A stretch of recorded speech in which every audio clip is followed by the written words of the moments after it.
Shalom, haleluya. Kembali dengan saya, Pendeta Billy Rafael. Saya bersyukur bersama dengan para pemirsa, hamba-hamba Tuhan dari Smart People. Kami percaya Anda adalah orang-orang luar biasa yang dipakai untuk kemuliaan nama Tuhan. Mari kita berdoa. Untuk saat ini kita akan mendengarkan firman Tuhan. Terima kasih Tuhan, untuk saat ini kami akan mendengar firman-Mu. Roh-Mu akan berkuasa atas hidup kami, dan kebenaran akan memerdekakan kami. Roh-Mu bekerja dengan dahsyat. Haleluya, haleluya. Amin, dalam nama Yesus. Mazmur 62, ayat 1 sampai ayat yang kedua, dan ayat yang ke-6 sampai ayat yang ke-8. Untuk pemimpin biduan. Menurut Yedutun, Mazmur Daud, hanya dekat Allah saja aku tenang, daripadanya keselamatanku. Hanya dialah gunung batuku dan keselamatanku, kota bentengku, aku tidak akan goyah. Saudara-saudara yang dikasihi Tuhan, di ayat ini dikatakan bahwa hanya dekat Tuhan saja aku tenang. Daripadanya keselamatanku, hanya dialah gunung batuku dan keselamatan kota bentengku, aku tidak akan goyah. Jadi saudara yang dikasihi Tuhan, hanya dekat dengan Tuhan saja kita tenang. Tidak ada tempat lain yang bisa buat kita tenang. Hanya di dalam Tuhan kita tenang, karena Tuhan yang paling mengerti tentang kita. Kita tidak bisa menggantikan Tuhan dengan yang lain. Kita tidak bisa menggantikan Tuhan dengan kesenangan-kesenangan dunia, dengan healing-healing, dengan cara kita. Sepertinya kita bisa menggantikan Tuhan, yaitu hanya sementara. Setelah itu saudara akan kosong dan kosong dan kosong. Memang ada penelitian bahwa di dalam hati manusia, ya, ada tempat yang diisi oleh apapun, dia akan kembali menjadi kosong, hampa, dan akhirnya semua mencari bagaimana caranya. Ya, akhirnya mereka ketemu dengan Tuhan dan mereka merasakan damai. Coba lihat orang-orang yang terima Tuhan saat ini, dari dulu mereka tidak tahu Tuhan. Begitu mereka menemukan Tuhan, mereka katakan tenang, damai. Ya, mungkin persoalan mereka belum diselesaikan, berkat-berkat belum datang, tapi mereka sudah mengalami sesuatu di dalam hati mereka yang sudah diisi oleh Tuhan. Kita tahu bahwa perempuan Samaria, dia punya suami yang banyak. Ya. Suami pertama, suami kedua, suami ketiga, keempat, kelima, dan saudara itu ingin menutup kekosongan di dalam hatinya. Tapi dia tidak pernah mengalami ketenangan. Sampai dia ketemu dengan Yesus di sumur. Pada saat dia menimba air itu, Yesus ada di sana, dan dia ketemu Yesus dan berkata kepada orang-orang di Samaria, aku telah menemukan Mesias itu. Dia menemukan Yesus. Lalu satu daerah itu datang kepada Yesus, dan orang-orang di sana mencari Yesus, dan mereka pun menemukan Yesus. Apa yang mereka katakan? Sekarang kami tahu bukan hanya katamu, tapi kami sendiri melihat siapa Mesias itu. Mereka menemukannya, dan mereka merasakan ketenangan dan betul akan firman, akan kebenaran yang disampaikan oleh nabi-nabi sebelumnya. Jadi saudara yang dikasihi Tuhan, firman Tuhan mengatakan kepada kita, hanya Tuhan yang bisa mengisi hati dan kekosongan kita sehingga kita menjadi tenang. Ya, di dalam Tuhan ada ketenangan, Di dalam Tuhan ada keselamatan. Kita tidak akan goyah. Gunung batu, ya kekuatan kita, ya. Kalau saat badai, kita ada dalam tempat yang tenang, aman gitu. Wah, badai sana sini, angin kencang. Kita rasanya nyaman sekali ya. Ada dalam ruangan begitu. Oh, sana di luar kacau balau, kita tenang di situ. Itu seperti itu gunung batu. Tempat keselamatan kita. Dunia saat ini sedang kacau, ya. Dunia saat ini sedang gelap, badai, bisa berdatangan, tapi di dalam Tuhan ada ketenangan. Saudara yang dikasihi Tuhan, hari-hari ini Tuhan mengajar saya bagaimana ya saya ini bersyukur kepada Tuhan. Dari kota saya tinggal di desa, kemudian di kota saya dalam edisi saya yang pertama di kota saya sudah ceritakan saya dari SMP, SMA, kuliah di kota, praktek 2 kali di hamba Tuhan besar di kota. Kemudian saya sekarang sudah melayani di desa 30 tahun di Kabupaten Semarang. Saya mengenal kehidupan di desa. Saya pernah sebelum rumah dibangun, saya pernah menanam padi. Saya juga diizinkan Tuhan memelihara ayam petelur yang lumayan, ya. Hari-hari ini ada 150 ekor. Setiap pagi saya ambilin telur ya hampir 10 kilogram. Kemudian ya cukup untuk kami sekeluarga dan ada juga masyarakat yang berdatangan untuk membeli. Dan hari-hari ini saya pun sedang membuat sesuatu eksperimen percobaan karena dari Bukit Doa Getsemani saya diberikan ayam Brahma yang besar-besar ya, ayam Brahma yang dari luar yang bulunya banyak. Kemudian saya diberikan juga alat penetas telur. Nah, yang saya ceritakan bukan alat penetas telur, yang saya ceritakan bukan pekerjaan-pekerjaan sampingan, bukan itu saudara, tapi yang saya sampaikan adalah bagaimana saya diberikan alat penetas telur dan alat penetas telur itu menjadi eksperimen saya hari-hari ini. Saya ayam-ayam yang bertelur, ayam-ayam kampung yang bertelur yang saya miliki, saya masukkan ke alat penetas telur, ya. Ada 30 telur, ya. Ada karena satu ayam induk ayam kampung kalau bertelur itu sampai 10 telur sampai 12 telur. Kemudian saya ambil semua. Saya masukkan ke alat penetas telur. Satu ayam bisa 12 telur, ya, satu ekor ayam kampung. Masukkan 12 telur ke dalam alat penetas. Kemudian ayam yang satunya lagi bertelur, masukkan lagi, ada 10 telur, masukkan lagi. Saya coba juga eksperimen, katanya ada telur-telur seperti ayam hias dari online, ya sekarang kan modelnya online ya. Nah di online itu ada telur-telur yang dijual, saya coba beli, benar nggak bisa menetas ini telur-telur dari online ini, ya. Kemudian saya sekitar ada 20 sampai 30 telur saya tetaskan di alat penetas telur. Puji Tuhan, ternyata telur-telur itu menetas. Saya lihat anak-anak ayam itu keluar dari cangkangnya. Saya lihat mereka mematuk-matuk telurnya itu, cangkangnya itu sedikit-sedikit. Kemudian kepalanya nongol, kakinya nongol, ya, sayapnya nongol. Dan saya berusaha membantu.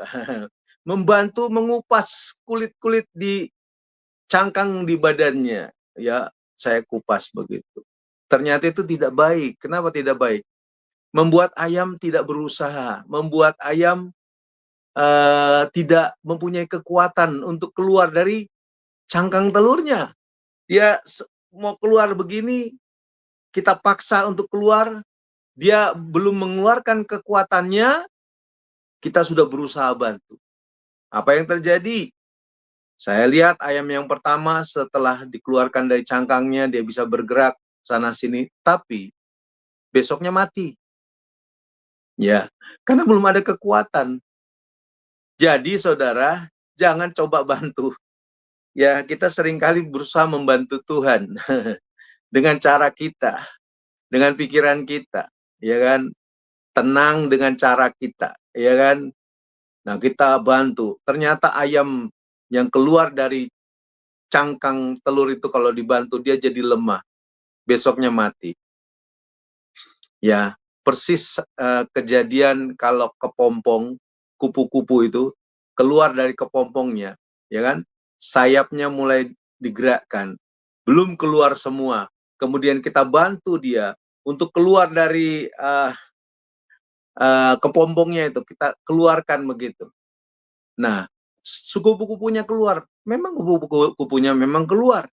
Tapi apa yang terjadi? Sayap-sayapnya tidak kuat. Dia tidak bisa mengepakkan sayapnya. Dan dia tidak bisa terbang dengan baik. Dan menjadi lemah. Dengar baik-baik. Kadang-kadang ya nggak selalu ya. Kadang-kadang Tuhan izinkan kita mengalami sesuatu. Ujian, ya cobaan. Tuhan kayaknya biarkan. Contoh yang paling jelas itu waktu Lazarus. Lazarus sakit, hampir mati, ya kan? Tapi Tuhan sengaja beberapa hari dibiarkan untuk tidak datang. Dia sengaja untuk tidak datang. Dia izinkan itu. Kenapa? Supaya Maria dan Marta dan Lazarus percaya bahwa Yesus adalah Tuhan yang sanggup melakukan hal-hal yang dahsyat dan luar biasa. Dan Maria dan Marta menjadi kuat. Lazarus menjadi kuat.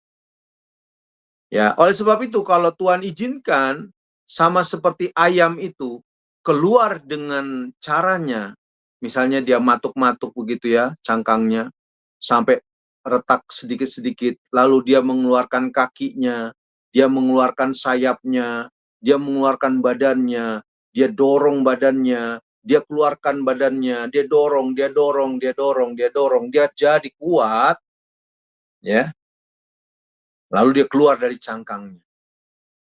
Sekarang saudara, saya biarkan. Kalau ada anak ayam yang sudah menyembul kakinya, keluar sayapnya, keluar paruhnya, dari cangkangnya, saya biarkan. Saya biarkan sampai dia keluar dengan sendirinya. Lalu dia keluar. Setelah dia keluar, dia jadi kuat. Nah, kemudian saya coba memberi makan, ya kan? Karena kalau sudah keluar, saya dari alat penetas telur, saya ambil anak ayam itu, saya bawa ke satu tempat namanya seperti inkubasi apa ya? Seperti tempat inkubasi apa namanya itu? Tempat kotak itu kita kasih lampu, ya kan? Di bawahnya kita kasih bekas gamen, bekas kupasan kulit padi itu. Ya, kita taruh di situ, di bawahnya. Dan ayam itu di atasnya kita taruh. Dan saya coba dengan cara saya. Ayam itu saya ambil, saya kasih makan. Ya, ambil pakai sedotan, ambil air minum pakai sedotan itu, pakai sedotan pipet. Ya, ada kayak ya bekasnya apa suntik itu ya, tapi tidak ada suntikan tajamnya, itu ada kayak pipanya, saya kasih ke mulut ayam itu. Wah, dengan penuh kasih, ya, dengan penuh sayang, kasih makan, kasih minum, ya. Ayamnya pertama mau, oke, minum. Lalu saya taruh lagi, saya bantu dia makan. Apa yang terjadi besoknya? Beberapa hari bertahan dan akhirnya mati. Ada satu dua ekor mati, 4 ekor mati. Waduh, saya berpikir gini, bagaimana ini Tuhan ya, bisa menetaskan telur-telur ayam, bahkan telur ayam hias saya tetaskan, ini lagi coba beli di online telur-telur burung. Ya, ada murai batu, ada telur merak, ada telur burung beo ya yang dijual-jual di online. Memang ada yang bisa menetas, ada yang zonk. Ya begitulah. Ya kalau jual beli yang ada. Nah, saya beli itu. Nah, kemudian saya coba tetaskan. Nah, yang sudah berhasil masih anak-anak ayam. Nah, anak-anak ayam hias. Ya, sekarang ada anak ayam hias silky yang bulunya kayak kalau anjing itu pudel ya. Kalau anjing pudel ya. Kalau ini ayam tapi bulunya kayak pudel gitu. Bulunya itu wah bagus. Itu saya tetaskan dan berhasil. Ini sekarang saya lagi pelihara. Nah, dari yang mati-mati ini, dari anak-anak ayam yang mati ini, saya berpikir begini, kenapa ya Tuhan, saya bilang, saya bisa membawa telur-telur ini bisa menetas anak-anak ayam keluar dari cangkangnya. Saya lihat dan saya lihat, saya berdecak kagum. Saya bilang luar biasa Tuhan dengan cara Tuhan anak ayam ini keluar dari cangkangnya. Kalau saudara lihat anak ayam keluar dari cangkangnya, saudara berkata luar biasa ciptaan Tuhan. Kemudian saya berusaha untuk beri makan, saya berusaha untuk beri minum, tapi masih mati juga. Kenapa saudara hal itu terjadi saudara? Kenapa?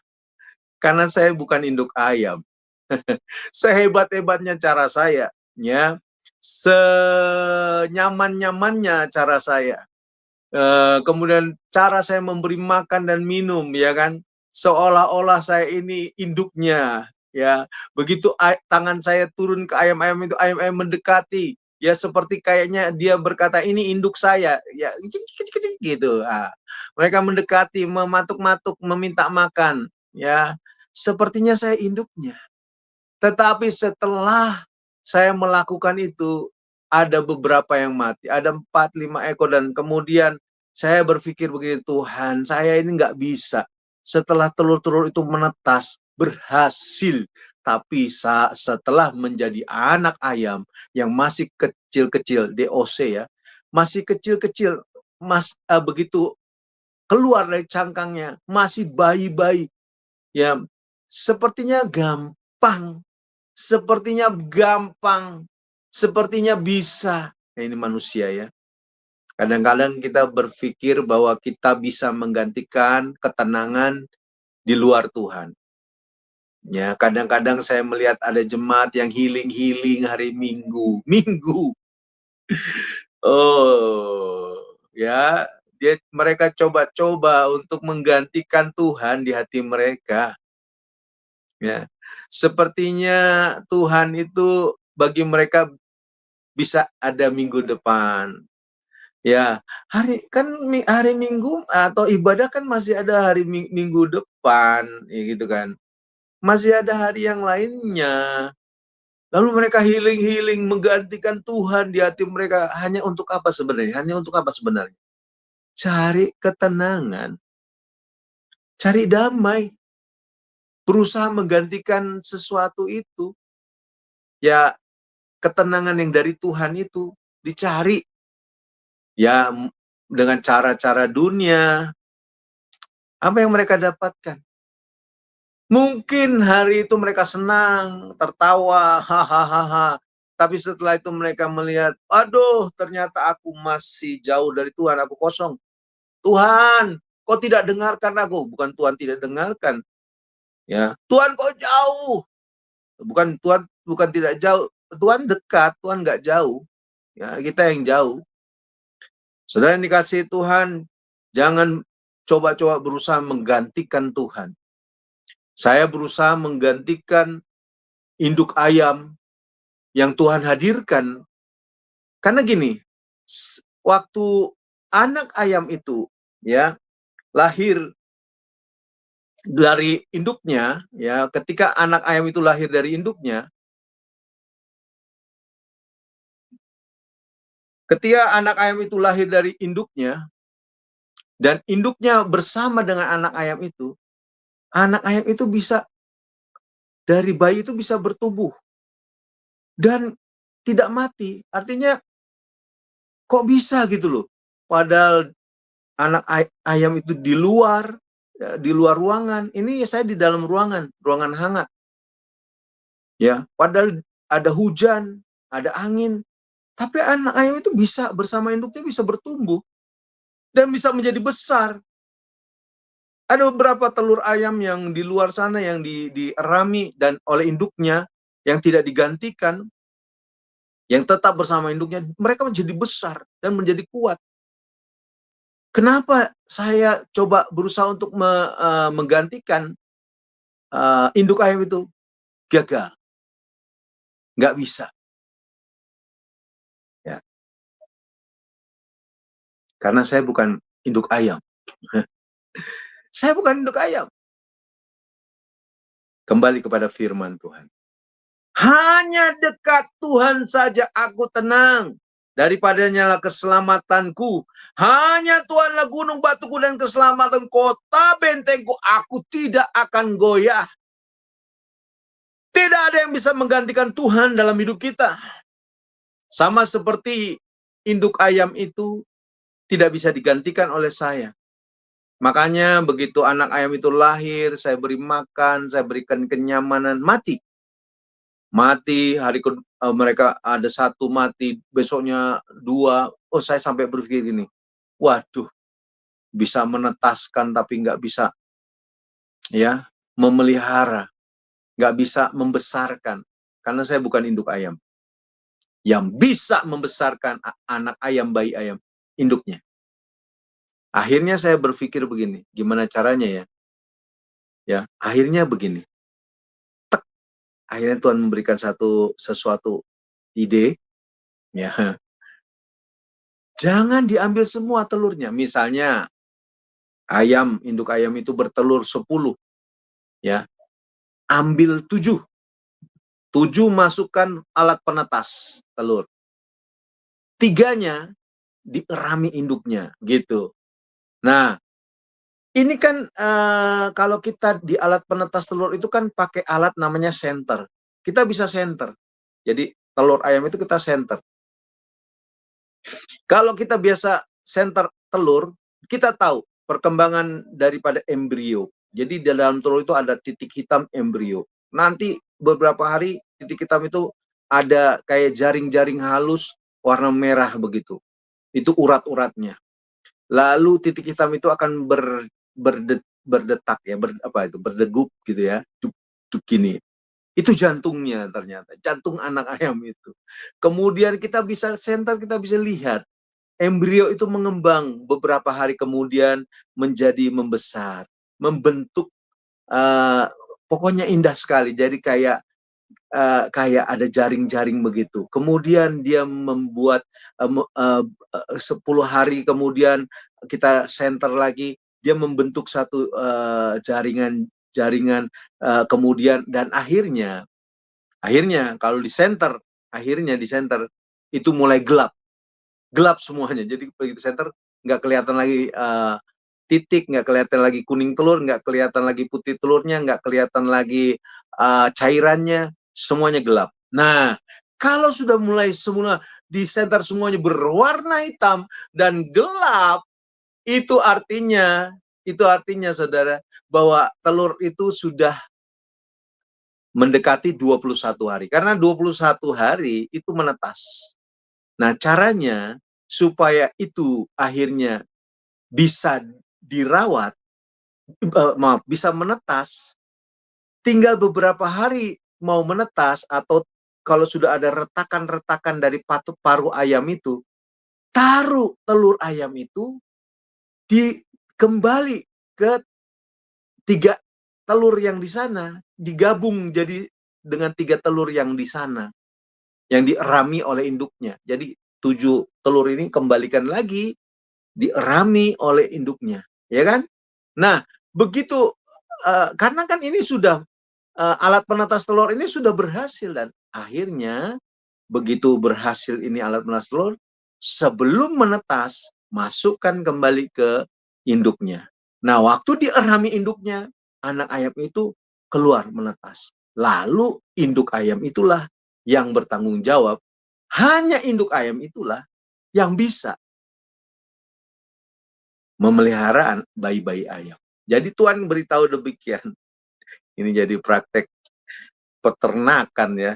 Ya, mohon maaf saudara karena hari-hari ini Tuhan memberkati saya bukan hanya menggembala jemaat, tapi saya juga menggembala ayam.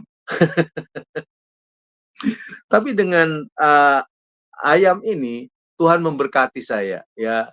Saya bisa memberkati jemaat, ya, bisa memberkati satu masyarakat.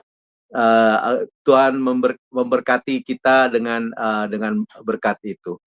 Terima kasih, saya selalu bersyukur kepada Tuhan untuk anugerah yang Tuhan berikan ini. Dan hari-hari ini Tuhan menyediakan semua itu. Tetapi saya ingin berkata dari kisah ini bahwa hanya Tuhan yang bisa, hanya Tuhan yang mengerti segala sesuatu akan anak-anaknya. Kita kan anak-anak Tuhan. Ya, Tuhan adalah Bapa kita. Dia paling mengerti. Sama seperti induk ayam itu, dia mengerti anak-anaknya. Jadi saudara, hanya dekat Tuhan saja kita akan tenang.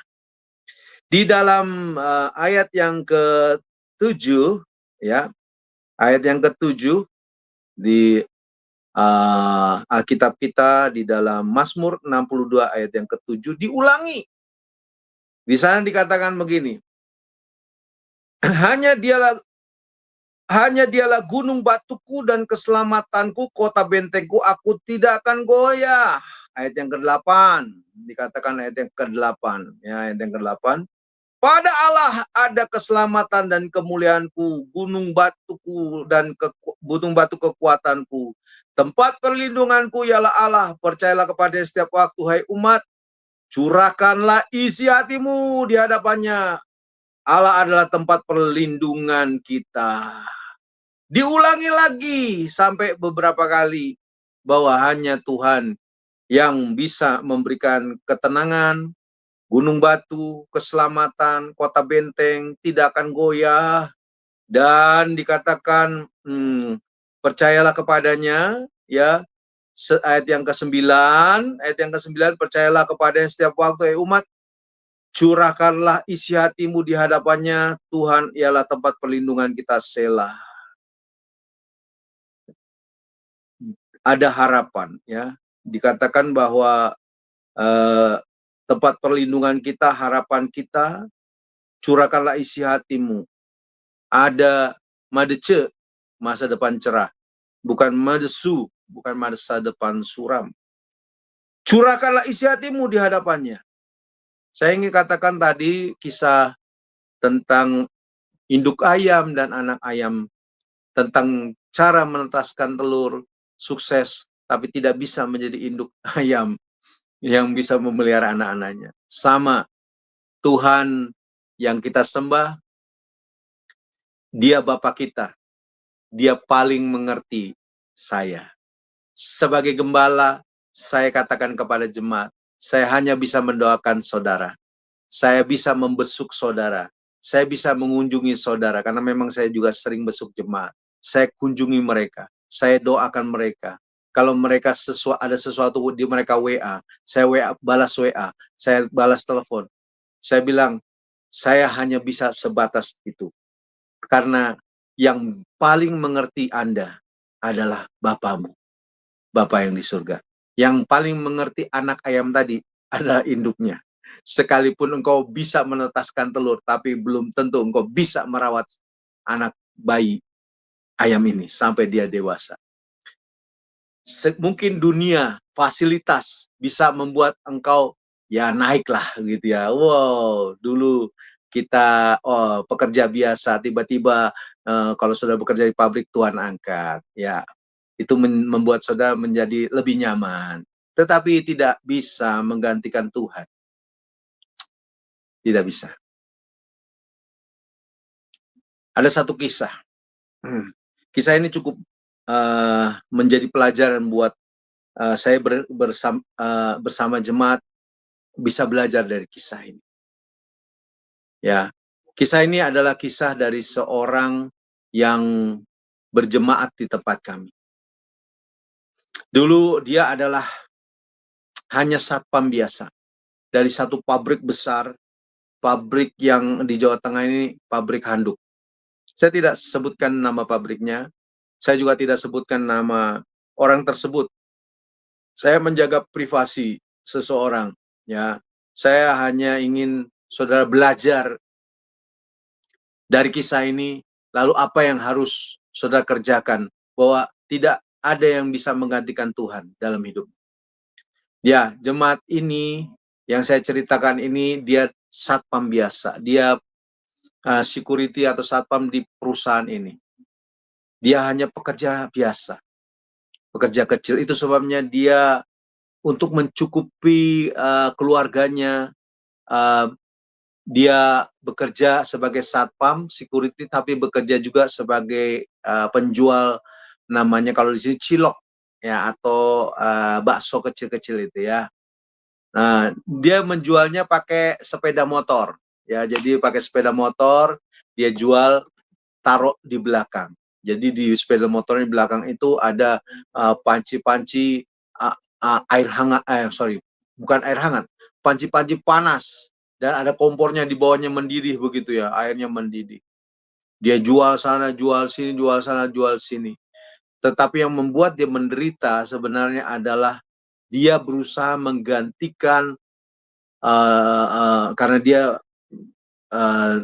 percaya kepada, jadi dia punya latar belakang itu adalah hidup dalam perdukunan. Jadi dia itu senang mencari benda-benda pusaka di alam gaib. Untuk mendapatkannya dia harus bayar orang untuk mendapatkan benda-benda tersebut. Jadi dengan membayar jutaan dia dapat. Nah, untuk membayar orang ini kan akhirnya dia berhutang. Akhirnya dia terlilit hutang, rumahnya mau diambil, ya, karena sebagai jaminan. Waduh, dia datang kepada saya, lalu dia menangis-nangis, lalu dia berkata, Pak Billy doakan saya. Dia seorang pria yang belum begitu tua, ya, umurnya masih 50-an tahun ya, kurang lebih 50-an, 40-an lah, 45 gitu. Dia seorang yang masih tegap badannya karena dia memang dibutuhkan sebagai security. Tapi begitu menghadapi masalah, dia seperti kerupuk gitu ya, seperti kucing masuk ke dalam air got. Dia datang kepada saya dan berkata, Pak Billy doakan saya Pak Billy, doakan saya. Oke Pak, tenang, kita doa ya, kita doa. Habis doa saudara, apa yang terjadi? Dia jual itu baksonya keliling. Wah, itu sepeda motornya terperosok ke dalam got yang cukup dalam, ya, masuk gini. Kemudian begitu terpeleset masuk ke dalam got yang cukup dalam, dia jatuh saudara, hantam sepeda motor, tangannya sini patah. Lalu apa yang terjadi saudara? Air panas yang di belakang itu yang ada buat apa namanya baksonya itu tumpah saudara, kena punggungnya, kena pantatnya, luka bakar terjadi. Udah luka bakar, ini apa, patah. Lalu dia berkata, Pak Billy tolong saya patah, saya bawa ke rumah sakit. Kemudian tulang-tulang yang patah ini apa namanya, dioperasi, kemudian dipakai, saya nggak ngerti kenapa tidak digips, hanya disandarkan begini pakai kain. Lalu dia bekerja lagi sebagai security dengan tangan patah. Dan setelah itu apa yang terjadi? Ternyata karena tidak digips, besi yang pennya itu bengkok, sehingga tangannya bengkok ini. Lalu dioperasi yang kedua kali. Waduh, dulu belum ada, maaf ya, namanya kan BPJS sekarang. Belum ada BPJS dulu. Jadi puluhan juta sampai 13 juta itu operasi yang pertama. Sampai berikutnya lagi, tidak ada BPJS. Betul-betul dia menderita. Rumahnya mau diambil, disita, kemudian dia jualan bukannya laku malah patah, masuk rumah sakit. Kami terus berdoa. Saya bilang, Pak, jangan menyerah, Pak. Kita terus berdoa. Saya doakan, Pak. Ayo, Pak, terus. Dia bangkit, saudara. Dia berdoa kepada Tuhan. Dia mencari Tuhan. Tidak menggantikan. Dia betul-betul luar biasa. Tidak menggantikan Tuhan dengan yang lain. Dia tetap percaya. Luar biasa Bapak ini. Dia berkata, Pak Billy, saya serahkan semua jimat-jimat saya, saudara, diserahkan, saudara. Satu hari saya bilang, ayo datang ke gereja. Mana jimat-jimatnya? Dia serahkan cincin, dia serahkan batu-batu, dia serahkan keris. Kerisnya nggak bisa dicabut gitu ya. Saya juga coba-coba cabut. Memang susah sekali ya. Karena di sana ada magic-magicnya, ada setan-setannya.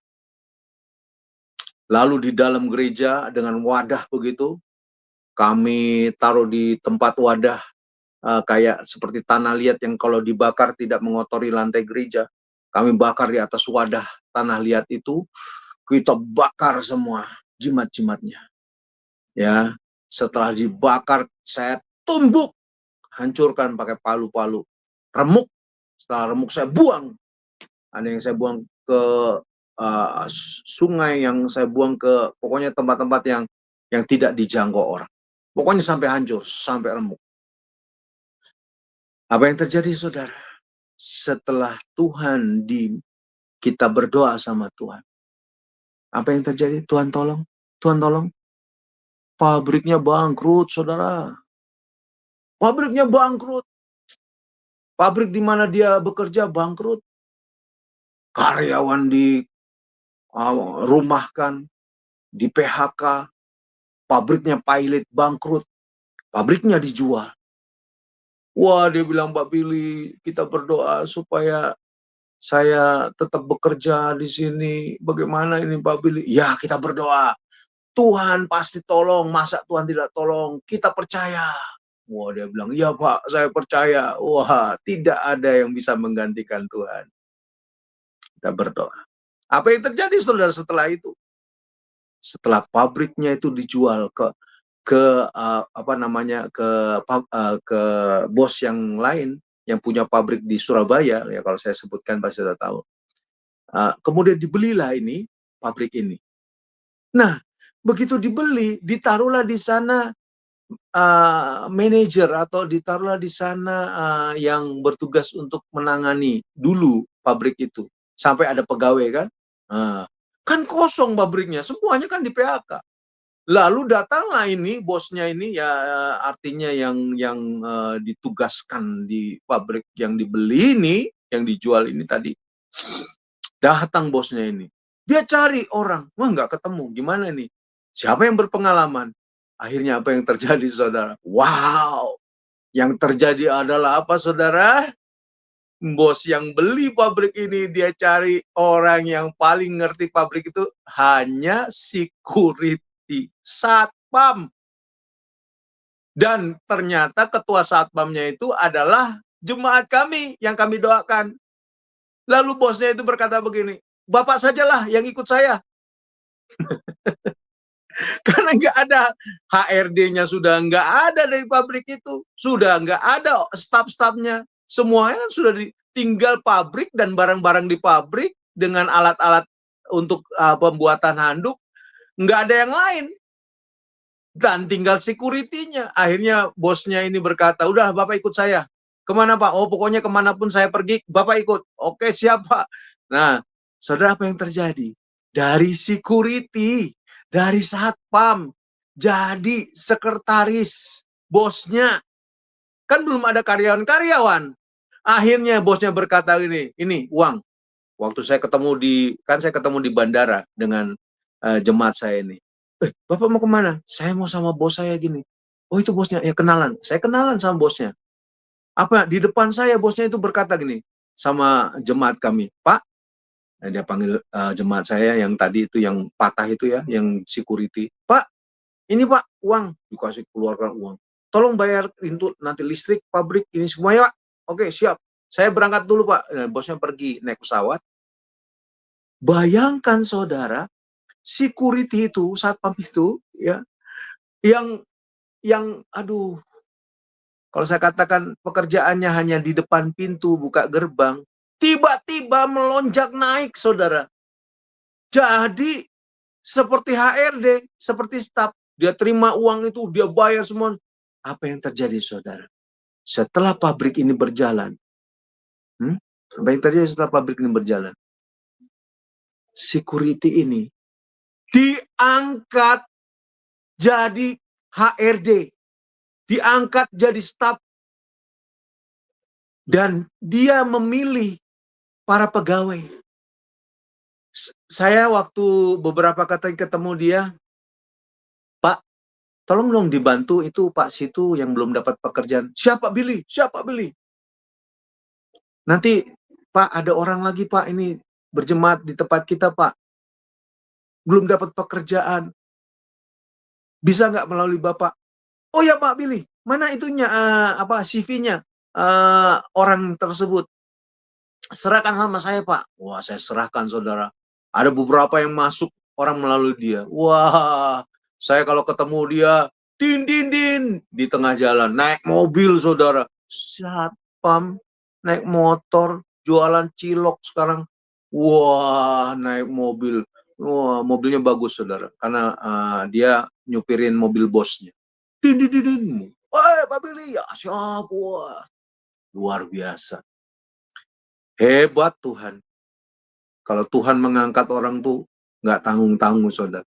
Dari security, satpam. Ini kisah nyata jemaat yang beribadah di tempat kami. Jadi HRD. Kalau saya pikir-pikir, karena waktu itu belum ada pegawai ya, dia bosnya, berarti dia kayak ini dong, kayak Yusuf ya, orang kedua di Mesir. Wah, dia di pabrik yang besar, pabriknya bukan ecek-ecek, saudara. Ini pabriknya ini jual handuk aja ke luar negeri, ke Amerika, ke daerah-daerah sana, saudara, luar negeri. Ya, ke Inggris, kemana-mana. Ini bukan dijual, handuknya ini bukan dijual di dalam negeri, ke luar negeri. Bayangkan, saudara, security langsung melesat, jadi orang kepercayaan bosnya, menangani di pabrik itu. Wow, dahsyat, men. Saya berkata ini cara Tuhan dahsyat, luar biasa. Saya kalau ingat itu, saudara, ajaib Tuhan. Rumahnya hampir diambil, tapi karena dia bekerja dan ada gaji-gaji, ada support dari bosnya, rumahnya nggak jadi diambil orang. Ya, aman, semuanya aman.